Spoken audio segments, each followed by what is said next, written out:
Picture this. Chicago's mayor with a single-digit approval rating is crying on live television, literally begging Donald Trump for mercy after his own police force refuses his orders. What you're about to see is the complete political meltdown of one of the most colossal political failures of our time, Brandon Johnson, a mayor so unpopular that even his own cops are rebelling against him. This isn't just another political story. This is the moment when sanctuary city virtue signaling meets reality, and the results are absolutely devastating. Hey gang, it's me, Dr. Steve, your Patriot Professor, here to help you make sense of the madness as the far left desperately tries to stop the unstoppable rise of a new conservative age that you're making happen all over the world. So if you want a front row seat on how you're changing the world in ways you never even imagined, you know what to do. Make sure to smack that bell and subscribe button. All right, let's start with the shocking truth that the legacy media is doing absolutely everything they possibly can to hide from you. Chicago Mayor Brandon Johnson's approval rating has cratered to just 6%. You have to let that hit you. Nothing of what I'm about to reveal is going to make any sense unless you first get that. Brandon Johnson is officially the single most unpopular mayor in American history. That's not a typo. We simply never seen anything quite like this. Less than 7% of Chicago residents approve of their mayor's job performance. Now, to put that in perspective, when Rahm Emanuel decided to quit Chicago politics, he had an approval rating of 40%, nearly 6 times higher than Johnson's current numbers. Even among his core constituency of black voters, Johnson can only manage a pathetic 38% approval. Among Hispanic voters that he's supposedly championing with his millions in taxpayer-funded migrant services, just 26% approval. So you've got to get this because it explains that everything this guy is doing in Chicago is coming from a posture of pure desperation. He is pure political poison. And law enforcement are now officially rebelling against him. When ICE agents called for backup after being surrounded by violent protesters, Chicago's chief of patrol issued a stand-down order telling officers not to respond to federal agents in distress. Now, the National Fraternal Order of Police called this shocking and the most disgusting act they've ever witnessed. This is unprecedented. First responders don't ignore when other first responders are calling in distress. And after Brandon Johnson signed an executive order banning federal agents from parts of Chicago, Chicago Police Superintendent Larry Snelling had to publicly correct his own mayor on live television, essentially telling Brandon Johnson he's living in a fantasy land. We don't have to agree with it. It doesn't matter. You don't have to agree with it. We do not interfere with their orders. And when they go out to carry out their orders, they will do that the way that they're trained to do it and their understanding of what it is they have to do. Another one. CPD will not arrest and cannot arrest federal agents because someone deems what they're doing is illegal or unlawful. Their rules of engagement are different from CPD and other local law enforcement agents. We need to be clear about this. If we're not clear about this, we will see another event like we saw Saturday. We cannot move like this in this city. If we want to keep the peace in this city, we need to be smart about how we do things. And attacking law enforcement under any circumstances is not safe for anyone. And Johnson knows this. Johnson knows there is absolutely no way within the realm of reality to enforce this idiot executive order he just signed. Check this out. You said earlier that federal agents who violate your executive order would be committing a criminal offense. I want to hear more. Civil. Well, I want to hear more about that. Do you think that they should be charged with a crime? How would enforcement on that work for the criminal component? They should be charged with a crime because it is a crime. By who? By the entity that they're violating, the city of Chicago. It's a crime. Here's the thing. Anyone who commits a crime should be charged. I mean, isn't that the basic rule of what they ostensibly refer to as law and order? How do you expect people to respect your ability to carry out law and order if you don't follow it yourself? So do you want the state's attorney to charge them? I'm saying that they should be held accountable. So he has no idea how state officials can arrest and charge federal law enforcement officials. And that's, of course, because they can't. It's impossible. They don't have jurisdiction over them. I mean, the guy is an absolute moron. Comparing his mentality to a junior higher would be an insult to junior high students. And it only gets worse. Check this out. Well, the real Chicagoans that I talk to, that I communicate with, mostly black and brown, actually, tell me that you don't seem to know the difference between illegal aliens and real Chicago citizens.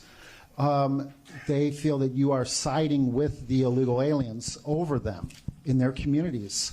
And okay. Sadly, William, let's get to the question. Let's get to the question. The real question is simply this. I don't know how to make it any more direct.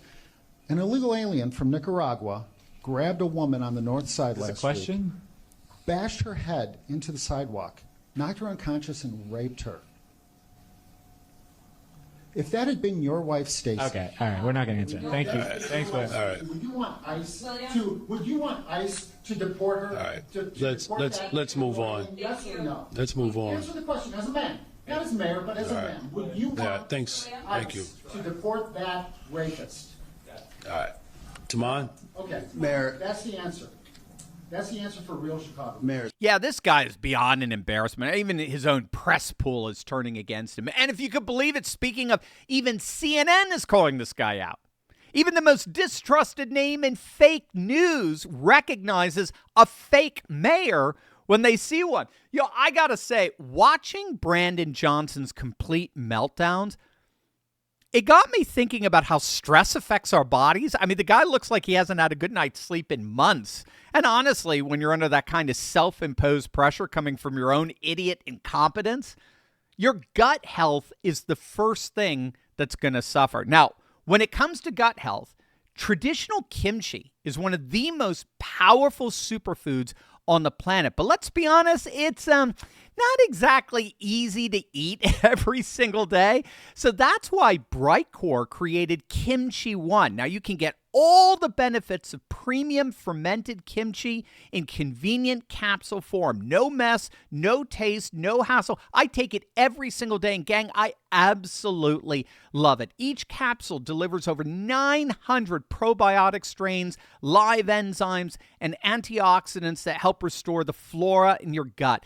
People are seeing improvements in digestion, bloating, energy, metabolism, and most importantly, our immune systems. Studies show that kimchi even reduces the risk of obesity. It's amazing stuff. Kimchi One is all natural. It's non-GMO. It's 100% made right here in the USA. Completely dairy-free, gluten-free, soy-free. So just about anyone could take it. I personally love knowing that I'm supporting my gut health and my overall health in one simple step. And here's the best part. You can get 25% off your order by just clicking on the link below or going to mybrightcore.com/Turley. But for an even better deal, call my friends at Brightcore and they're going to give you up to 50% off plus free shipping. They're fellow patriots. They love chatting with Turley Talkers. Give them a call at 888-597-0233. That's 888-597-0233. The first 100 callers to order will also get a free bottle of vitamin D3. Again,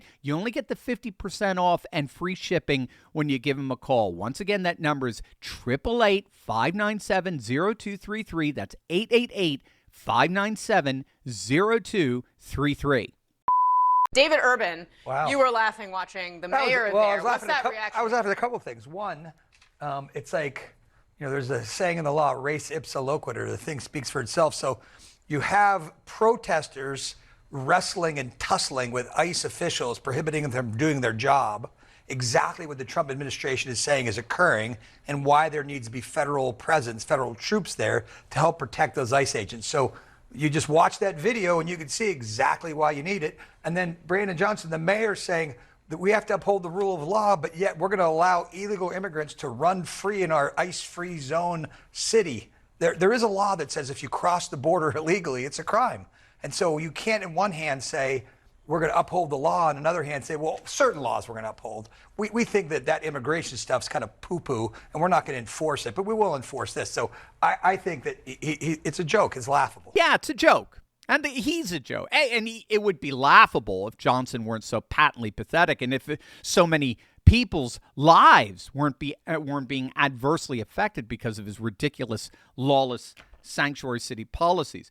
President Trump isn't wasting a second on Johnson's blatantly unconstitutional absurdities. He's actually calling for his arrest.